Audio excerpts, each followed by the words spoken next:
Hello, Mateo Hasselberth speaking. What you may not is that I live in two houses which are both owned by me.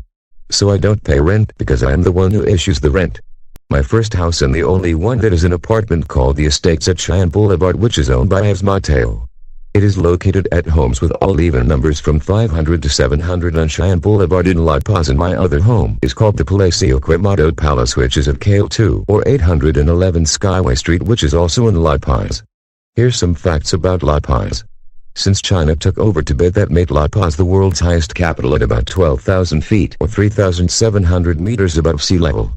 The height is so extreme that typically visitors might find themselves short of breathing and might experience altitude sickness, in which us Bolivians will be happy to provide you with coca leaves, not coca leaves, coca leaves, as a remedy. You can either make it into a tea or chew them up raw and dried. Water also boils at a different temperature at about 88 degrees Celsius, which makes things typically take a little bit longer to cook. Also, the air pressure is so light here that many plasma TVs don't even work, and it has to do with some kind of science series about the phosphopods being lit by electrodes. I don't really know. La Paz is a beautiful city with a frighteningly majestic snow-capped Mount Illimani overlooking everything in the southwest, and has a plethora of skyscrapers and monuments.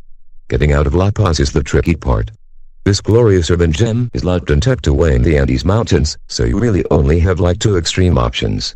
If you head west, you have to pass through the driest desert in the world, the Atacama, which looks virtually indistinguishable from the moon at some points with no living plants inside for miles.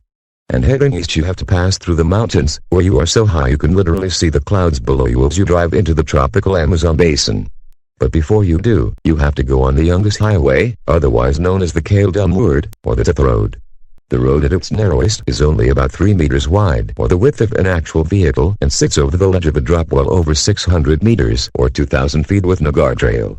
Nonetheless, this road is still technically a two-lane highway that offers traffic to drivers going in each direction.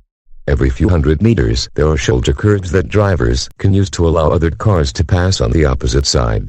Every year it's estimated that about 200 to 300 people die on this road alone. However, it's funny because this one road has actually become a huge tourist destination of Bolivia.